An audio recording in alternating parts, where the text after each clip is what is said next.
It's Philosophy Talk. Mama died today. Or maybe yesterday. I'm not sure.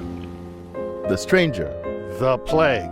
The Fall. The Myth of Sisyphus. Albert Camus and the Absurdity of Life. What if we're just a bunch of absurd people who are running around with no rhyme or reason? Camus says life is absurd.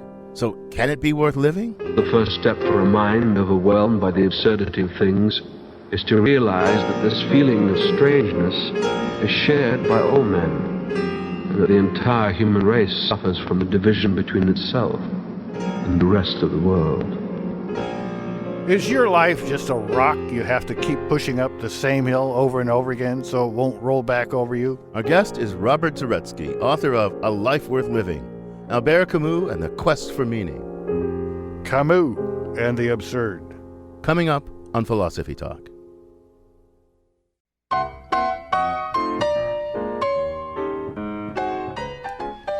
Welcome to Philosophy Talk, the program that questions everything. Except your intelligence. I'm John Perry.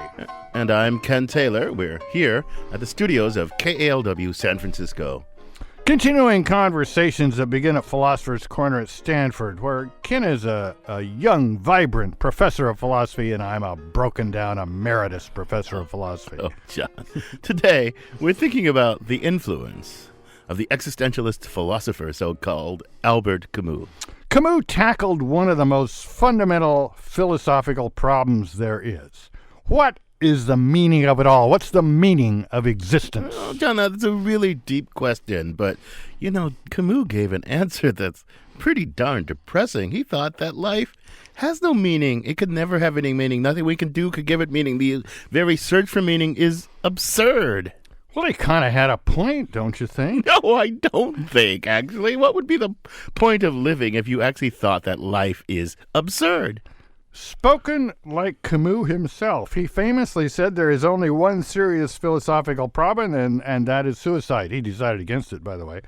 He was haunted by the question of whether suicide could be the only rational response to the absurdity of life. Yeah, but suppose we reject the presupposition that life is absurd. Shouldn't we address that first, don't you think? Sure, go ahead. Got any good ideas for what could give life meaning? I know you well enough, Ken, to think that you're not going to point to God or religion. Well, not for me personally, but whatever floats your boat, wherever you can find meaning. If it's faith that gives you meaning, go ahead. That's fine with me.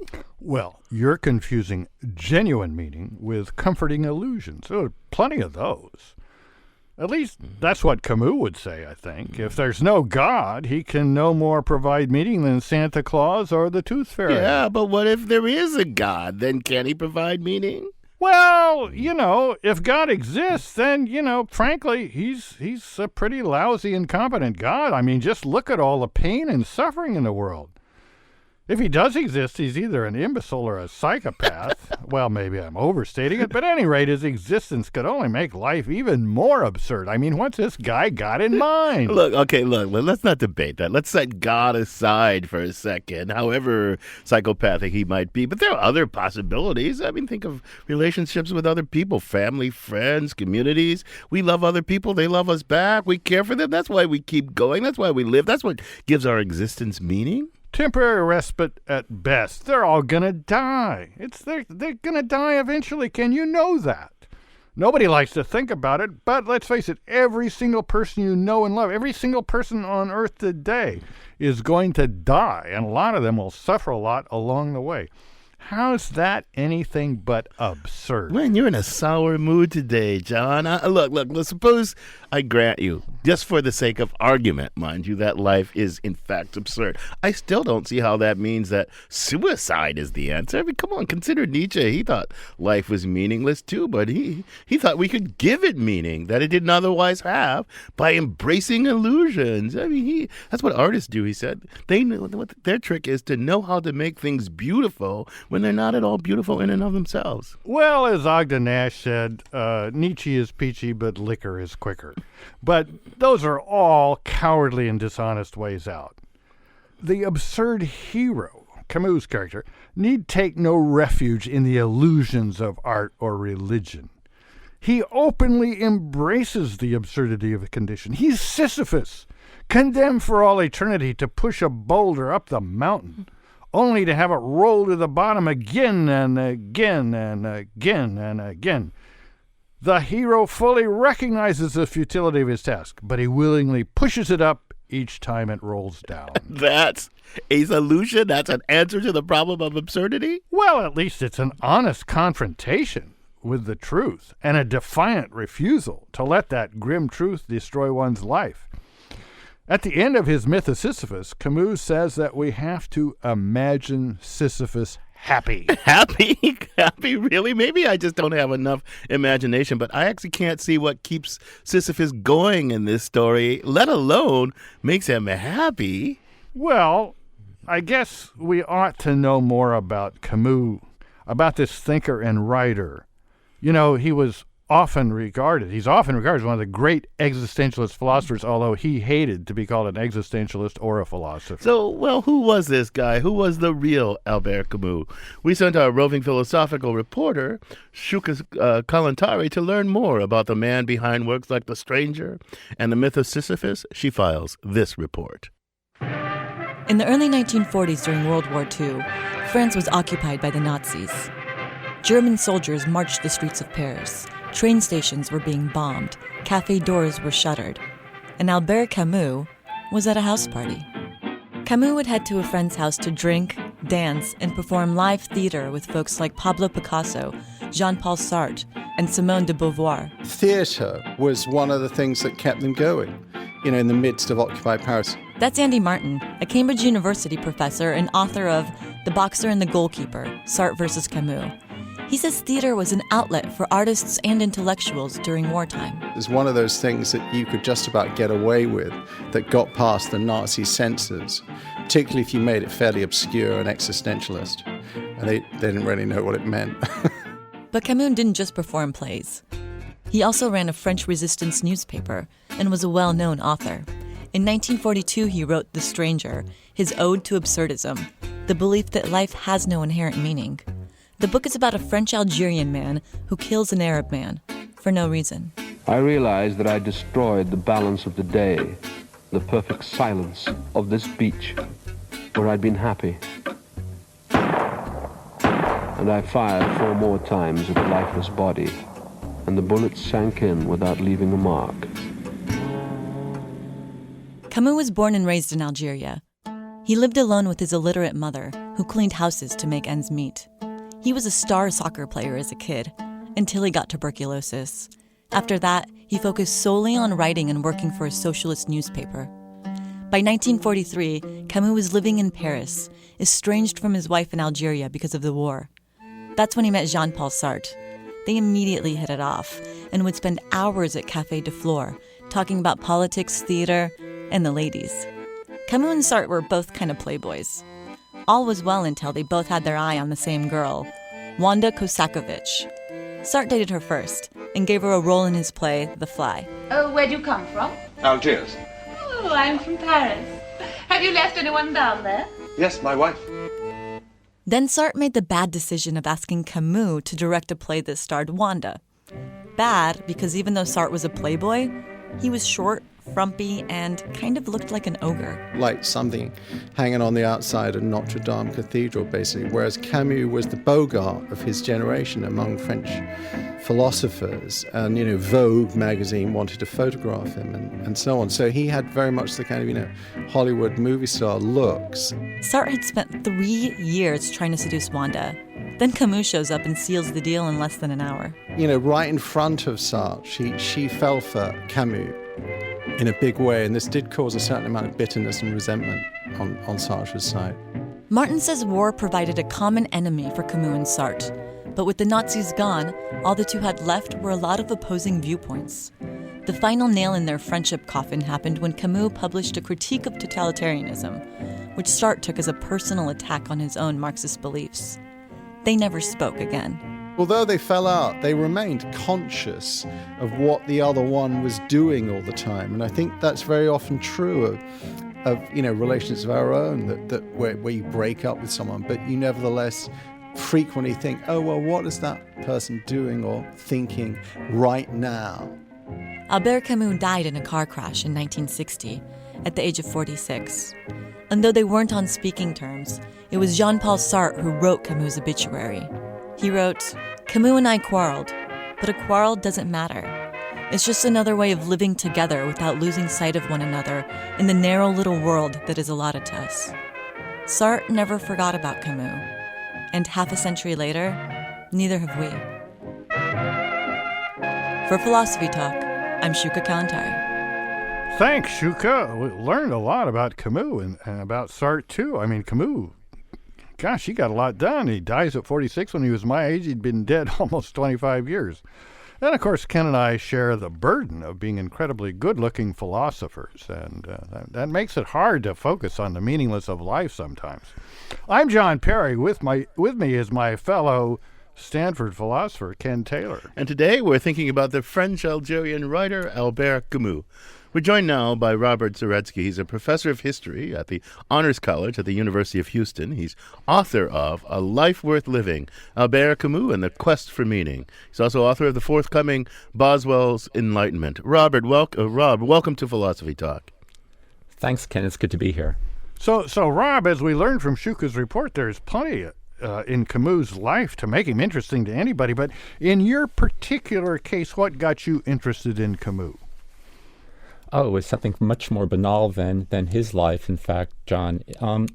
I found a copy of The Stranger in my brother's bedroom when I was a teenager, and I picked it up, less to read than to impress the girls with, and I would carry it around with me. And I didn't succeed in impressing the girls, but the book impressed me. I would read it and not quite grasp what it was that the story was relating. But I kept at it, not just when I found it in my brother's bedroom, but over the course of my life. I kept on returning to Camus, and I had the sense, when I first picked it up and opened the pages, that he was speaking to me, not at me, down to me, but that there was an urgency in his voice, something that, even to a 16-year-old, had something just deeply human and deeply close, and I've never put him aside. As a graduate student and as a professor, I keep returning to Camus, not just for my teaching, but for trying to make sense of my own life. Well, that's quite a story. I didn't come across Camus till I was in college. I mean, I did search my brother's bedroom and I found a copy of Henry Miller's Tropic of Cancer, but it had a much more temporary influence, I'm afraid. So now, there were copies of Playboy in my brother's bedroom too, but you went straight for the Camus. Now that's exactly. Impressive. We've talked a little bit about Camus' claim that there's something fundamentally absurd about existence. So before we end this first segment, just tell us exactly what does he mean by absurd? Well, he means something quite particular. For Camus, the absurd is not something that exists in and of itself in the world. The absurd is the consequence of a world which is silent, which does not offer any response to the question posed by human beings, namely, what is the meaning of it all? Why are we here? And this desperate longing for clarity, for meaning, posed by human beings is never answered by the world. And the result is, for Camus, absurdity. So it's not in the world itself. It's not in us alone. It's in us in the world. It's in the relationship between us and the world. Because we have these, that's what I hear you saying. I just want to clarify. Because we have these longings or desires or something that the world doesn't answer. Is that precisely right? Well, we'll have to, one of the questions I want to ask you in the next segment is whether there could be a world that answered to these longings, right? So is it just a contingent fact about the world, or is the world necessarily the kind of thing that couldn't possibly answer to our longings? But we'll get to that question. You're listening to Philosophy Talk. Today, we're thinking about Albert Camus with Robert Zaretsky from the University of Houston. Is there something absurd about our need to find meaning in the cold, meaningless world? Is the world truly silent to our quest? Or is there some way of finding meaning in existence? The quest for meaning, a meaningless universe, and the absurd, when Philosophy Talk continues.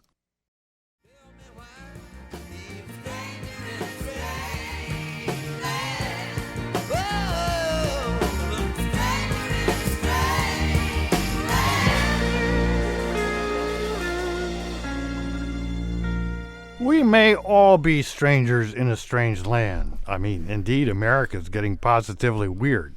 But setting that aside, we're discussing the thinker who wrote The Stranger, Albert Camus. I'm John Perry. This is Philosophy Talk, the program that questions everything Except your intelligence. I'm Ken Taylor. Our guest is Robert Zaretsky. He's the author of A Life Worth Living, Albert Camus and the Search for Meaning. Now, you can join Rob for a live chat on our online community of thinkers on Friday, March 6th at 12 noon Pacific. Be part of the online chat by going to philosophytalk.org. So, Rob, I want to get to this deeper question of whether the world might be such that, there wouldn't be any absurdity in it. But I want to know what Camus' arguments are first for thinking that life is truly absurd. What reasons did he give for thinking that? Well, Kenny doesn't have arguments. He makes this very clear in his essays, both The Myth of Sisyphus and The Rebel. And in fact, that's the very meaning of the notion essay. He chose that genre deliberately. He was a great fan of Michel de Montaigne. And as the French word essay suggests, these were trials, a groping, a probing, but not a series of arguments. And so what he offers, rather than arguments, are illustrations, depictions, suggestions, to point to something that he believes is humankind's common experience. So he thinks, so the myth, so for example, the myth of Sisyphus isn't so much an argument, that there isn't so much an argument that human life is in some way deeply like that, but just we're supposed to read the myth, understand the myth, and just say, that's what life is like. Is that the idea? I mean, how am I supposed to be moved to the thought, yes, life is absurd, if not by an argument in Camus? The same way that a novelist or a poet would move you to come to that conclusion, or at least see the possibility of that reality. He was a great fan of the Greek tragic poets, Sophocles in particular, and Aeschylus, and they don't provide arguments for situations' lot, for humankind's lot. They present a picture, and Camus was much more comfortable with words and with images than with thoughts, and this is one of the things that he himself admitted distinguished his work from, say, Jean-Paul Sartre. Sartre was not a very good storyteller, but he's a very good thinker, whereas Camus always insisted that he was a much better storyteller than a thinker. So the myth of Sisyphus, I mean, it's very powerful, but sometimes in his writings, he doesn't talk about the myth of Sisyphus to get the point across. He talks about the daily grind of someone who has a 9 to 5 or a 8 to 6 job, and so forth and so on. But there seems to be a big difference between them. I mean, Sisyphus pushes this thing all the way up the hill for no reason. Then it rolls back down. Now, suppose he was pushing it up the hill because it was full of food, and he stopped every roll or two and gave a kid a treat. Or suppose every time it rolled back down, he got $100 or whatever the currency is in hell to send to his wife. I mean, the myth of Sisyphus. I mean, Sisyphus is really quite unlike the guy who does a 9 to 5 or a 8 to 6 job in Paris to feed his children and make his wife happy. My sense is that for Camus, they are fundamentally the same. It's not the fact that it's a huge boulder that Sisyphus is pushing up the slope of that mountain. It's the repetition of the act and the fact that he will be doing this act and nothing but this act for all of time. And the 9 to 5 job, of course, in Camus' case, it's not 9 to 5. There's a 2-hour break for lunch. And sex probably somewhere My later. point exactly.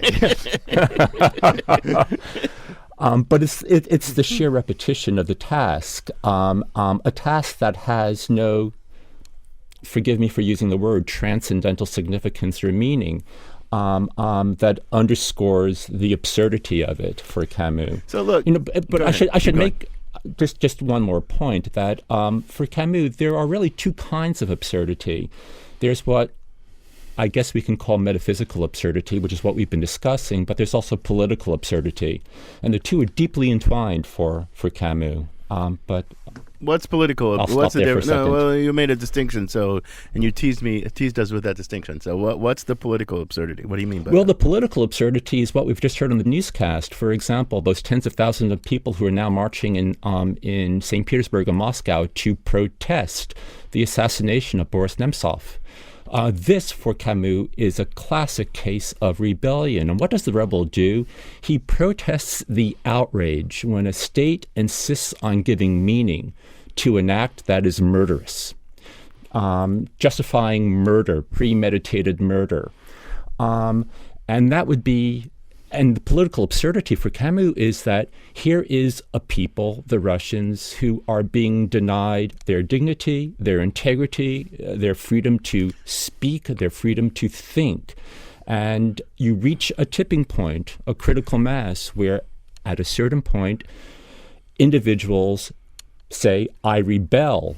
Therefore, we are. They suddenly find that they're not alone, but there they are in a square with tens of thousands of others. So wait a minute, though. See, that I'm not quite sure I follow Camus, or you, speaking in his voice. That thing within the rebel who says, I reject this thing that you throw on me. I reject this meaning that you try and impose on me. That shows something about, one might think in a Kantian mode, say that shows something about the absolute dignity of a human being that refuses to be oppressed, that is an autonomous end in itself and demands that it be regarded as an end in itself.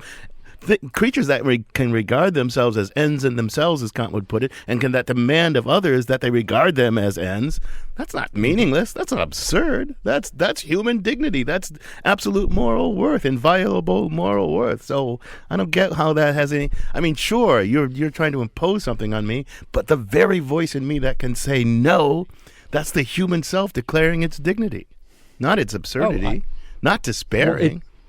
No, the absurdity is not in the response. The absurdity is in the effort being made by this government, by this regime, to do what it's been doing. And it's living through that experience. See, this is the difference, I believe, between, say, a Kant on the one hand, a philosopher, and a Camus or a tragic poet on the other hand. I think, for example, of Martha Nussbaum and her claim that when it comes to Kant or Aristotle, it's not as if they are speaking to they don't really, when we read them, we don't see ourselves in the situations or in the words that they offer us. It's not as if our lives are the puzzles that they present, be it Kant or Aristotle, and that the only thing that's missing is one piece and suddenly the puzzle will be resolved. It's something far more complicated. It's something that, as Camus tells us, we have to live through, we have to experience in order to understand the absurdity of it. And so, I'm sorry, go ahead, Ken. No, but with regard to the political absurdity and rebellion, I mean, I'm a bit of a dilettante when it comes to Camus, but as I remember, like in Thought in the Meridian, he's a very unusual rebel. It's the act of rebellion that has all the meaning. He's not in favor of murdering anyone. He doesn't have any, I mean, Sartre was a Marxist, but Camus doesn't seem to think that any political system is going to be that much better than any other. Isn't the whole point the act of rebellion, not the result of rebellion, which is usually just one more god-awful system of government? No, you're spot on there, John. Camus was, he had a tragic sense of life, and he knew that whatever system replaces the unjust one that now exists will sooner or later either become no less unjust or sort of degrade into a kind of mediocrity. He was fully aware of that. When it came to politics, though Sartre, like George Orwell, was very much on the left, he was a particular kind of left. He was really an anarchist. He was very close to syndicalist circles in France during his lifetime. He wrote for them pro bono in their obscure, barely known journals. And a bit like Jean-Pierre Proudhon, the ideal society for Camus was one of worker cooperatives with no overarching government. Well, speaking of worker cooperatives, we've got email from John in Berkeley. The land of worker the class. land of something. I'm teaching this semester in Berkeley, but I'm almost certain this isn't me, this John in Berkeley. Was Camus against having hope in the deep Kantian sense, as in, what can we hope? Or the Jesse Jackson political slogan sense of keep hope alive? But also in the ordinary way, we might hope that Aunt Bessie has a good flight home? This is a good question. It's related to the question I asked at the end of the first segment, Rob. What do you I want? think. That is, could the world be? Okay, sure, that we're alienated from the world we occupy, maybe, and there's an absurdity in the relationship between us because our aspirations. But could there be a world? I mean, hope is the possibility of a world that actually does answer to our aspirations. I want Aunt Betty to get home safely. She can get home safely. My hope is satisfied. I want there to be justice for all. There could be justice for all. My hope is my desire is satisfied. I mean, is it like the world is bound to disappoint our hopes, or what? And why does he think it's bound to disappoint our hopes? If he thinks that. Well, first on the issue of hope, and to address the question asked by the emailer. There is no hope, according to Camus, but as he goes on to say, that's not a reason for despair. We continue the struggle. We continue to maintain our dignity. We continue to insist upon our integrity. We continue to insist upon those fundamental qualities that we share with other human beings. But Rob, to what end? Yes. To what end? We continue to insist, but with the hope that we might remake the world to match our deepest aspirations? But not at all. That's what a revolutionary does, according to Camus, Ken. That's not what a rebel does. A rebel is, most deeply, a rebel is a moderate. A rebel is somebody who's aware that it's an act of equipoise or self-restraint, because a rebel is aware that at any moment her act of rebellion can spill over into revolution. And Camus was all too aware of the consequences of revolution in the 20th century. And it's something that he really does want to avoid. So it's not so much a question of making the world a better place, though, of course, as a political activist, that's something that Camus does not lose sight of. But at a deeper level, it's simply a question of resisting, of maintaining a kind of balance between the way the world is and the way the world ought to be. You're listening to Philosophy Talk. We're talking about Camus with our guest, Robert Zaretsky from the University of Houston. So Rob, I mean, I like the idea of the rebel, of resistance, of refusing what the world foists upon us, but there's many forms that might take. And my sense is that Camus would approve of some more than others. I mean, the people out in Moscow, I think he would approve of that. The person who says, screw the world, I'm going to be selfish and just make as much money as I can.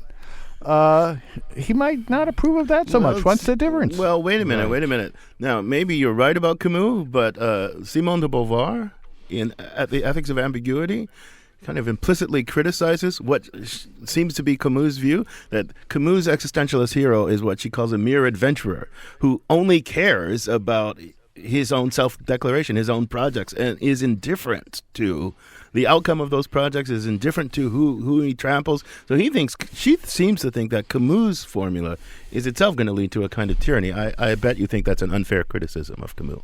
Rob. Well, it's unfair, Ken, because it is, in a sense, ahistorical. De Beauvoir, in The Ethics of Ambiguity, is mostly focused on the stranger and the myth of Sisyphus. In other words, two of the three works that constitute what Camus called his cycle of absurdity, of the absurd. But Camus moves on from that. By 1942, in the midst of France's occupation by Nazi Germany, he writes in his journal, "The absurd teaches nothing." He realized that he had to move beyond the figure of Sisyphus, that it simply didn't serve as an inspiration or as a guide for what to do in France, in occupied France at that moment. And what I found interesting is that in the presentation at the beginning of the program, Much was said about Camus being in Paris and hobnobbing with the intellectuals on the left bank, but nothing was said about the most formative period of his life in occupied France, the period he spent in Chambon-sur-Lignon in southeastern France. Chambon was a town, a Protestant village that over the course of the war hid and saved the lives of about 2,000 to 3,000 Jewish children. And Camus, as a cure for his tuberculosis, was living in a farmhouse just outside of the village, and he was surely aware of what was taking place. And much of what took place actually spills into his novel, The Plague, which was published in 1947. I'm sorry. I love The Plague, and I love the point you're making, but still, you might say, well, Camus had a philosophy, and he had a life, and we admire him for his life. We admire him for his instincts. But does his philosophy really explain why we admire him more than, say, Heidegger, whose response to Nazism was much different, or to the slug who just went to the bar in that same town and said, too bad for all those miserable people, give me another drink? I don't know. Think about Heidegger. In a way, his thought and his life do mesh, unfortunately, that you can read his thought as an apology for Nazism. Certainly several philosophers far more qualified than I have seen it in just that light. Now we can say the same thing about Camus, that his thought and his life mesh. They're seamless. And yet we admire him in ways that we despise Heidegger for that same seamlessness of thought and life. I think you may be, I think that's possibly right, but I think there's an intellectual gap between the quasi-existentialist theorizing and the life he lived, and I think that's what John is getting, and I think that's a really important gap. But we'll take that up some more after the break. You're listening to Philosophy Talk. We're talking about Albert Camus with Robert Zaretsky from the University of Houston. If life is truly absurd, what's the answer? Can there be any point to living, or should we just all end it all? How to live with the absurdity of life when Philosophy Talk continues. Tuesday and Wednesday, nothing. Thursday for a change, a little more nothing. Friday, once more, nothing. That's the Fugs, the great rock group, the precursors of punk rock. Can't understand why that isn't an all-time hit single. The Fugs and Nothing, a whole lot of nothing. Pretty absurd. I'm sure Camus would have loved that song. Actually, I'm not sure of anything. But anyway, I'm John Perry. This is Philosophy Talk, the program that questions everything except your intelligence. I'm Ken Taylor. Our guest is Robert Zaretsky, author of A Life Worth Living, Albert Camus and the Quest for Meaning. Rob will be part of a live chat at our online community of thinkers on Friday, March 6th at 12 noon Pacific time. I hope you can join us at philosophytalk.org. Rob, Camus rejects religion, science, reason, and suicide as possible answers to the absurdity of life. So what's left? What is his solution to kind of continue what we were talking about at the end of the last segment? Well, if we limit it to the myth of Sisyphus, what we're left with is the boulder. And, of course, it's big. It's extremely difficult to push up the hill, and then time upon time we have to trudge back down the hill in order to gather it and push it back up again. The reason why Camus wants us to imagine Sisyphus happy is because to the very end, Sisyphus remains defiant in the face or in the eyes of the gods who have condemned him to this punishment through all of time. In effect, what he does is that he makes the task his own. He claims ownership of that boulder, and by doing so, he remains his own person, or he reaffirms his dignity. So I get that, and I guess I want to go back to the de Beauvoir kind of criticism of that early kind of thought of Camus. I'm not sure she was explicitly addressing Camus, but it seems to directly apply to Camus. That she worried that existentialism, it had two problems. It was threatened with what she called a sterile solipsism, and on the one hand, and an empty formalism on the other hand. The external solipsism had to do with, it only matters what I make of my life. Whatever anybody else throws on me, I can throw it off. So what I make of my life is all that matters. There's no I don't need to look to any universe to confirm or verify or validate what I do or desire. That's the pointless task. And the empty formalism, she said, well, the only thing that existentialism says to do is to be free. Do it freely. And we'll do what freely? Kill freely? Rob freely? So she really worried about whether existentialism could have an ethics, could have a morality. And I think she thought that Camus' kind of thought had no answer to either of these things. But you seem to suggest that he came to see that himself, and that later on he developed some kind of plausible thought about these two worries that some existentialists had about existentialism itself, right? That it couldn't really direct us how to live our lives and how to relate to others. He does offer something of an answer. He does move on from that first cycle to the second cycle, which he called the cycle of rebellion. But the answers he offers, Ken, in that second cycle are provisional. I do think they respond to de Beauvoir's critique. I should say that, of course, the true solipsist was not Camus. It was Simone de Beauvoir, remarkably so. You mean psychologically? Psychologically. I mean, there's just no comparison between the two. But that's neither here nor there. But you know, I mean, Camus understood from the very beginning. In fact, in 1938, when he was working for a small newspaper in Algiers, and he reviewed Sartre's Nausea and then his collection of short stories under the title The Wall. He admired Sartre tremendously, but he also worried about Sartre's take on human existence. He thought that for Sartre, at least in these stories, life is tragic because it's wretched.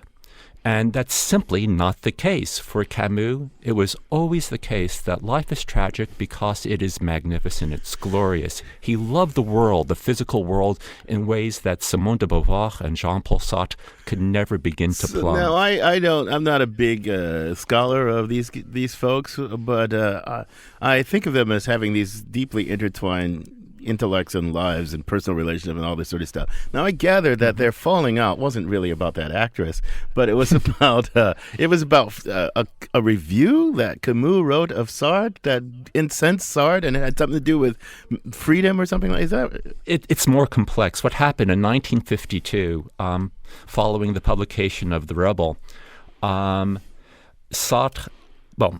Camus was waiting for the most important literary and political magazine of his time, Les Temps Modernes, Modern Times, to run a review of it. And this was the journal that was edited by Jean-Paul Sartre and Simone de Beauvoir.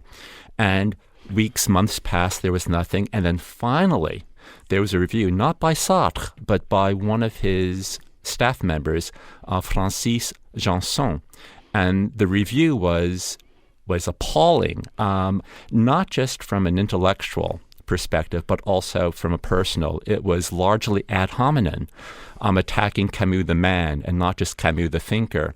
And Camus wrote back to, not to Janson and not to the journal, but to Sartre, in which he took Sartre to task for allowing this review to appear in print in the pages of this journal.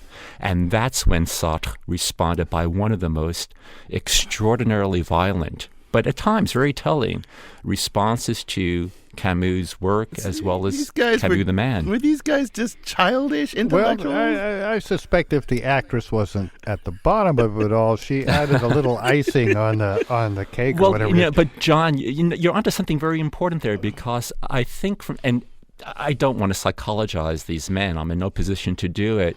But as your reporter mentioned, Sartre was not a terribly attractive man, and he always envied Camus' ability. I mean, just his ease, not just the fact that he was handsome, but that he was a terrific dancer, that he was he was a wonderful comic. He the way he would mimic the voices of people from Algiers, but he also envied the fact that Camus was not like him, a member of the Parisian bourgeoisie.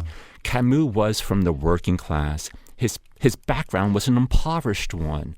And in a way, Sartre, de Beauvoir, that entire circle of left-wing intellectuals on the left bank envied Camus for being the real thing. So Rob, that's really intriguing, and I had no idea that was true. But I want to get back to the theoretical issues as we draw to a close.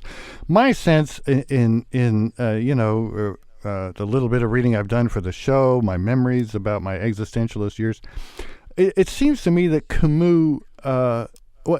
Let me put it this way: Camus, although he didn't like to be called a philosopher, he read a lot of philosophy. He quotes Heidegger, he quotes Jaspers, he quotes all kinds of people, but I don't ever remember a quote from Hume. I think he would have been better off spending some time with Hume, because it sounds like, from what you describe as his years in southern France, that he had that natural sympathy for others. That, the spark that we would now trace to evolution, and for Hume was just a wonderful mystery. That I would think is what gives meaning.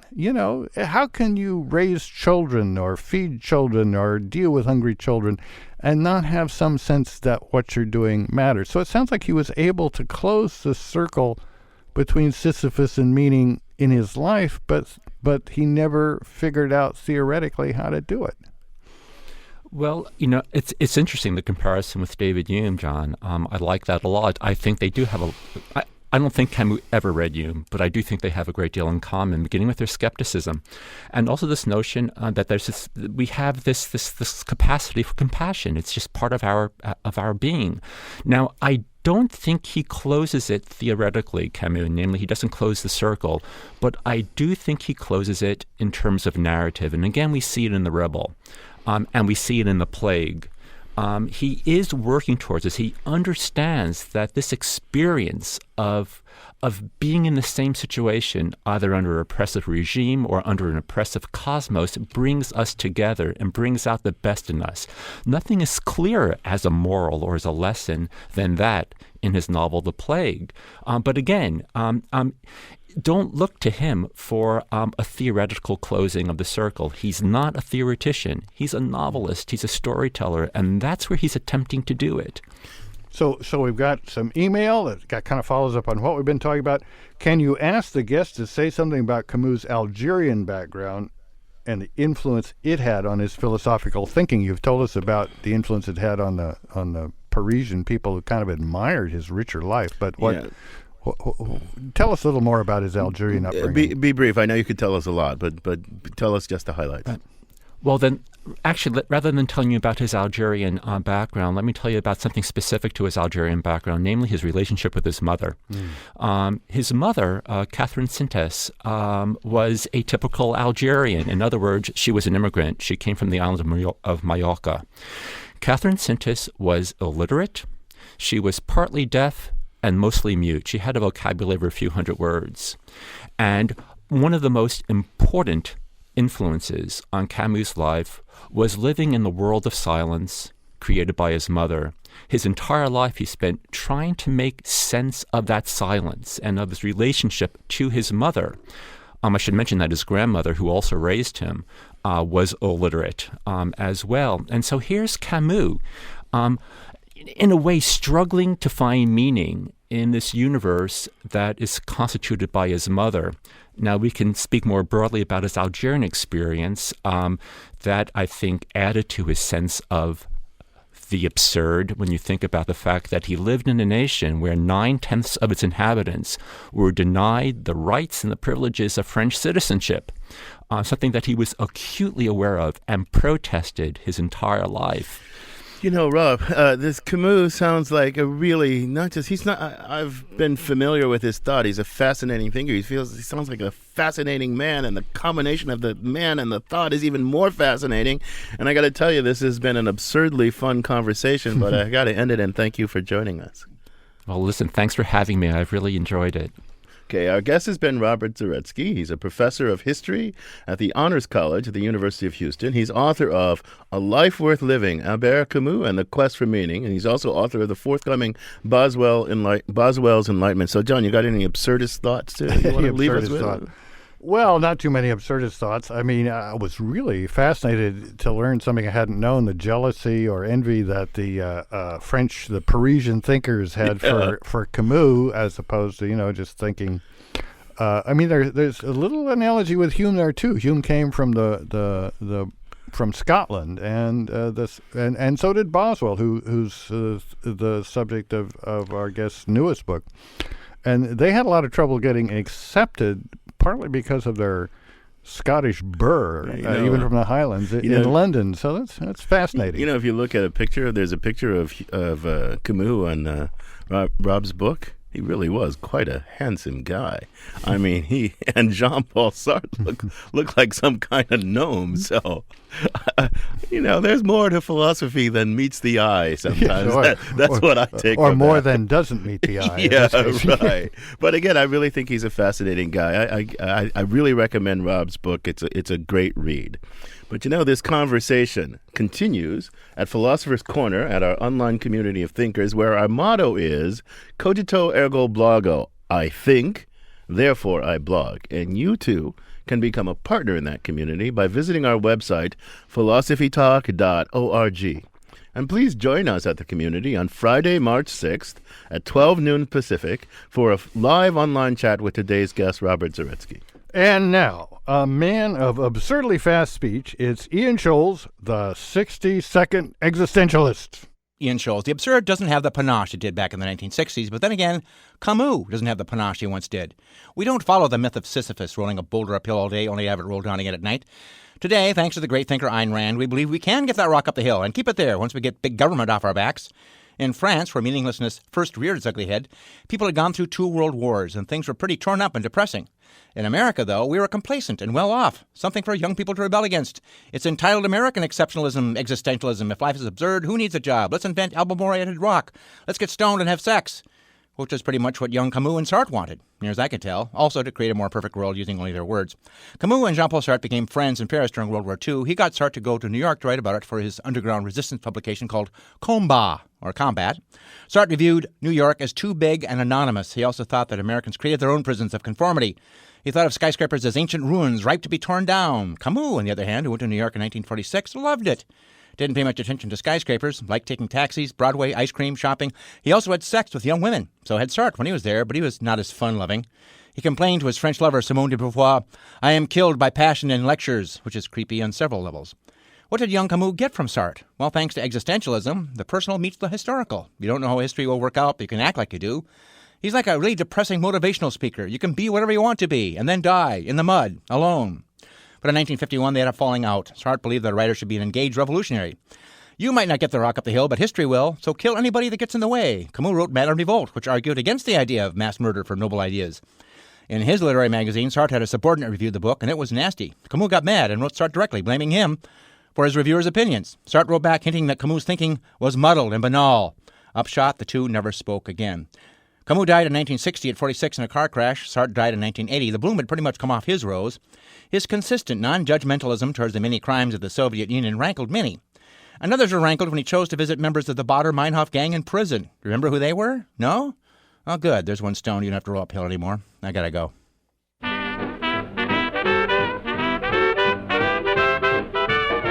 Philosophy Talk is a presentation of Ben Manila Productions and the trustees of Leland Stanford Junior University, copyright 2015. Our executive producer is David Demarest. The program is produced by Devin Strolovich. Laura McGuire is our director of research.